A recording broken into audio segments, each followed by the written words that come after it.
രണ്ട് സിസ്റ്റേഴ്സിന് പ്ലാവ് രണ്ടായിട്ട് പകുത്ത് വീതം വെച്ച് കൊടുത്തേക്കാം. അപ്പൊ ടണ്ണ് കണക്കിന് ചക്ക നമ്മള് തമിഴ്നാട്ടിൽ നിന്നും കേരളത്തിൽ നിന്നൊക്കെ വെൻഡേഴ്സിന് എടുത്തു കൊടുക്കുന്ന ഒരാളാണ്. 200-150 വർഷങ്ങളൊക്കെ പ്രായമുള്ള പ്ലാവുകൾ വളരെ കൃത്യമായ കാൽക്കുലേഷനിൽ എടുത്തില്ലെങ്കിൽ പണി പാളിപ്പോവും. ഇത് ഭയങ്കര കറുത്തൊക്കെ ഇരിക്കണല്ലോ ചക്ക. അതുപോലെ ചക്ക വളരെ ഡിഫിക്കൽട്ട് ഫ്രൂട്ടാണ്. നമസ്കാരം. നമ്മുടെ ചാനലായ ഡിസ്കോ സർബത്തിൽ കഴിഞ്ഞ വീഡിയോ നമ്മൾ ചെയ്തത് കേരളത്തിലെ ഏറ്റവും ഫേമസ് ആയിട്ടുള്ള ചക്ക ബ്രോക്കർ ആയിട്ടുള്ള അശോക് രാമനൊപ്പമായിരുന്നു. അദ്ദേഹമൊപ്പം നമ്മൾ തൃശ്ശൂർ അടുത്തുള്ള ഒരു ഫാമിൽ നിന്ന് ഒരുപാട് ചക്ക എടുക്കാൻ പോയ കാഴ്ചകളായിരുന്നു നമ്മുടെ കഴിഞ്ഞ വീഡിയോയിൽ ചെയ്തത്. ഒരുപാട് ഇൻഫോർമേറ്റീവ് ആയിട്ടുള്ള ഒരുപാട് പ്രശംസ നേടിയ ഒരു വീഡിയോ ആയിരുന്നു. നമ്മുടെ ഡിസ്ക്രിപ്ഷനിൽ ആ വീഡിയോയുടെ ലിങ്ക് കൊടുത്തിട്ടുണ്ട്. നമ്മളുടെ പുതിയ വീഡിയോയിൽ അശോക് ഏട്ടൻ കഴിഞ്ഞ ആഴ്ച ടണ്ണ് കണക്കിന് ചക്ക എടുക്കാൻ വേണ്ടി തമിഴ്നാട്ടിലെ ഒരു ഹിൽ സ്റ്റേഷനിൽ പോയിരുന്നു. അവിടുത്തെ മനോഹരമായിട്ടുള്ള കാഴ്ചകളാണ് നമ്മൾ ഇനി കാണാൻ പോകുന്നത്. അപ്പോൾ വീഡിയോ ഫുള്ളായിട്ട് നിങ്ങൾ കാണുക. നിങ്ങളുടെ അഭിപ്രായങ്ങളൊക്കെ കമന്റ് ആയിട്ട് മാർക്ക് ചെയ്യുക. ഞങ്ങളുടെ ചാനൽ സപ്പോർട്ട് ചെയ്യുക, സബ്സ്ക്രൈബ് ചെയ്ത്. തമിഴ്നാട്ടിൽ നിന്ന് ഒരു കോൾ വന്നിട്ട് നേരെ വിട്ടു പോയതാന്ന് പറഞ്ഞാൽ എങ്ങോട്ടാ പോയത്? അതെ, പുതിയൊരു സ്ഥലത്തേക്കാ. കൊള്ളിമലൈ, കൊള്ളി ഹിൽസ്. കൊള്ളി ഹിൽസ്.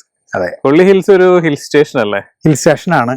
പക്ഷെ അവിടെ ഇങ്ങനെ ചക്കയുടെയും പ്ലാവിന്റെയും വിസ്മയം ഉണ്ടാവുമെന്ന് ഞാൻ സ്വപ്നത്തിൽ പോലും കരുതിയില്ല. അപ്പൊ ടണ്ണ് കണക്കിന് ചക്ക നമ്മള് തമിഴ്നാട്ടിൽ നിന്നും കേരളത്തിൽ നിന്നൊക്കെ വെൻഡേഴ്സിന് എടുത്തു കൊടുക്കുന്ന ഒരാളാണ്.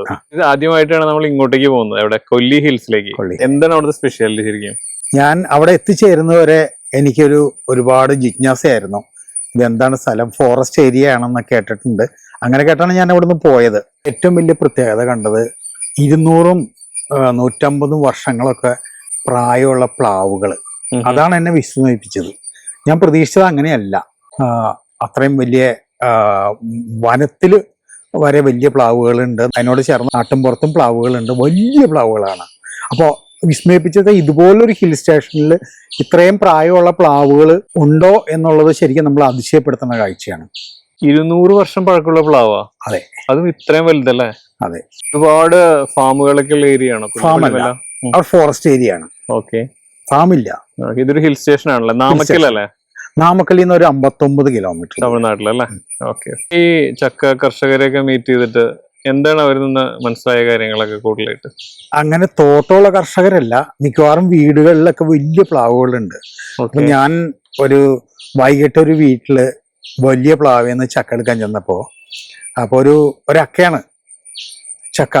അപ്പോ പ്ലാവിൽ കയറി എൻ്റെ ആൾക്കാർ ചക്ക എടുത്തപ്പോ ആ കൊമ്പ് ആ സൈഡിൽ നിന്ന് മാത്രം ചക്ക എടുത്താൽ മതി, ഈ സൈഡിൽ നിന്ന് എടുക്കണ്ട എന്ന് പറഞ്ഞു. അപ്പൊ അതിശയമായി തോന്നി. അതെന്താ അങ്ങനെ?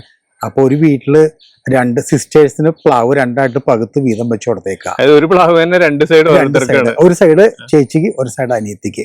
അപ്പൊ ഈ സൈഡിൽ നിന്ന് ചേച്ചിക്ക് ആ ചക്ക എടുക്കാൻ അനുവാദമുള്ളൂ, ഇപ്പുറത്തുനിന്ന് അനിയത്തിക്ക്. വെറൈറ്റിയാണ്. ആദ്യമായിട്ടാണ് അങ്ങനെ കാണുന്നത്.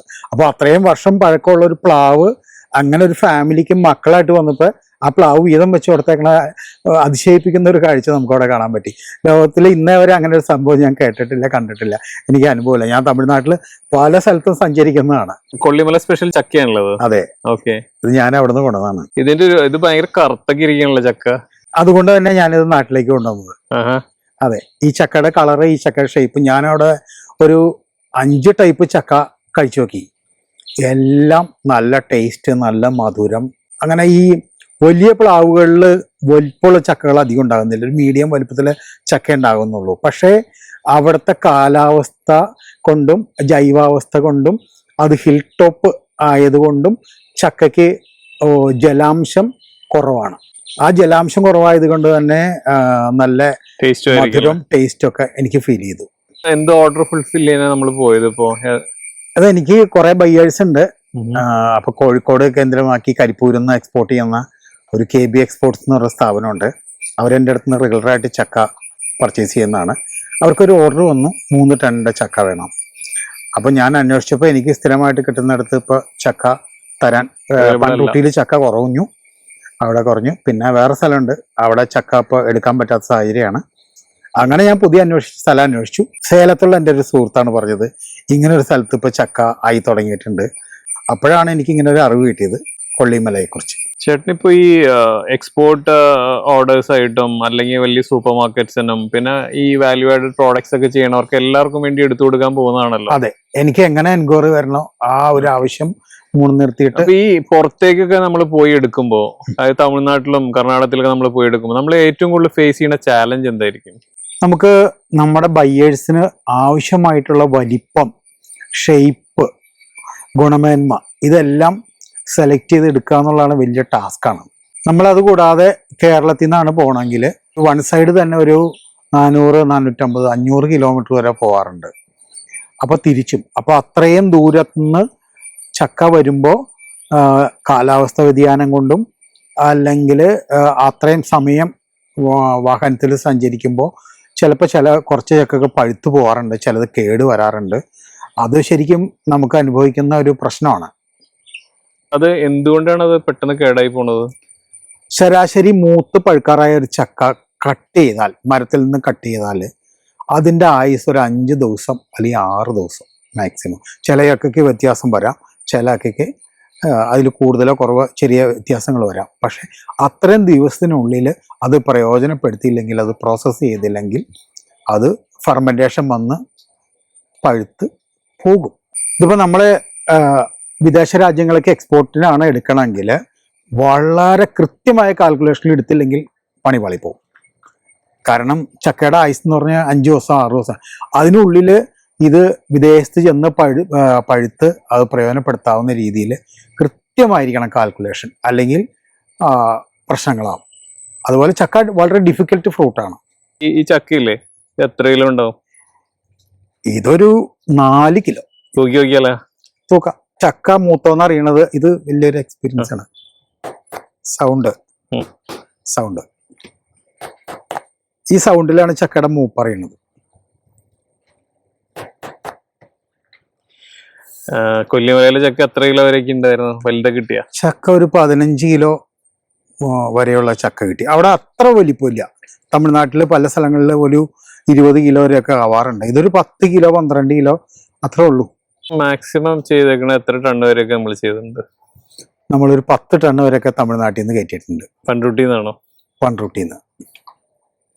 ഇപ്പൊ കൊല്ലി ഹിൽസിലുള്ള അവർക്ക് എങ്ങനെയാണ് എപ്പോഴും ഹാർവെസ്റ്റിന്റെ ടൈം അങ്ങനെ പർട്ടിക്കുലർ? ഇപ്പൊ കൊല്ലി ഹിൽസിൽ ചക്ക ഏകദേശമൊക്കെ ഒന്ന് മൂത്ത് തുടങ്ങണേ ഉള്ളൂ സീസൺ. ഒരു ഓഗസ്റ്റ് പകുതി വരെയൊക്കെ കൊല്ലി ഹിൽസിൽ ചക്ക കിട്ടും. കൊള്ളിമലൈ കൃഷി രീതികളൊക്കെ പ്ലാവ് ആയതുകൊണ്ട് അധികം വേറെ കെയറിംഗ് ഒന്നും വേണ്ടെന്ന് എനിക്ക് തോന്നുന്നു അല്ലെ? വെള്ളവും കാര്യങ്ങളും മാത്രമൊക്കെ നോക്കേണ്ട കാര്യമുള്ളൂ. വേറെ എന്തെങ്കിലും പ്രത്യേകത തോന്നിയായിരുന്നോ അവിടെ? അവിടെ ഒരുപാട് സാധനങ്ങൾ കൃഷി ചെയ്യുന്നുണ്ട്. മനോഹരമായ സ്ഥലമാണ്. മനോഹരമായ സ്ഥലം എന്ന് വെച്ചാൽ നമ്മളെ മോഹിപ്പിക്കുന്ന സ്ഥലമാണ്. മണ്ണ്, കൃഷിയിടങ്ങള്, അവിടുത്തെ വഴികള്, അധികം വീടുകളൊന്നുമില്ല. പക്ഷെ നമ്മളെ ശരിക്കും ഊട്ടി പോലെ അങ്ങനെയുള്ള ടൂറിസ്റ്റ് സ്ഥലം പോലെ തന്നെയാണ് ഹിൽ ടോപ്പ്. ശരിക്കും നമ്മളെ മോഹിപ്പിക്കും. ഹിൽസിൽ പോയിട്ട് കൂടുതലും സെൽഫിയാണ് എടുത്തത്, അത് കൂടുതലും ചക്കയാണ് എടുത്തത്. പക്ഷെ ആ സ്ഥലം എന്നെ വല്ലാതെ മോഹിപ്പിച്ചു, വിസ്മയിപ്പിച്ചു. ഞാൻ ഒരു ഫോറസ്റ്റ് ഏരിയയിൽ ചക്ക എടുക്കാൻ പോകണം എന്നുള്ളൊരു സങ്കല്പത്തിലാണ് പോയത്. പക്ഷേ കൊല്ലിമലയിൽ ചെന്നപ്പോൾ അവിടുത്തെ സ്ഥലവും പ്ലാവും രീതികളൊക്കെ കണ്ടപ്പോൾ ശരിക്കും ഒരു വല്ലാത്ത വിസ്മയിപ്പിക്കുന്ന ഒരു സ്ഥലത്തിലാണ് ചെന്ന് ചേർന്നത്. അപ്പോൾ ചക്ക എടുക്കാവുന്ന മാക്സിമം എടുത്തു. പക്ഷെ ഇനിയും അവിടേക്ക് പോകണമെന്ന് വലിയ ആഗ്രഹമാണ്. ഞങ്ങളെ കൊണ്ടുപോകും. പിന്നെ തീർച്ചയായിട്ടും അത് പോകേണ്ട ഒരു സ്ഥലമാണ്. ജൂലൈ 4 അന്താരാഷ്ട്ര ചക്ക ദിനമാണ്. അപ്പോൾ ചക്കയുടെ പുറകെ സഞ്ചരിക്കുന്ന ഒരാളെന്ന നിലയിൽ നമുക്ക് മനുഷ്യന്മാർക്ക് മുമ്പിൽ, ചക്ക ഇഷ്ടപ്പെടുന്നവർക്ക് മുമ്പിൽ എന്തെല്ലാം പുതിയ സന്ദേശങ്ങൾ കൊടുക്കാൻ പറ്റുമോ, ചക്കയെ പറ്റി അറിവുകൾ കൊടുക്കാൻ പറ്റുമോ, അത്രയും നമുക്ക് സന്തോഷം.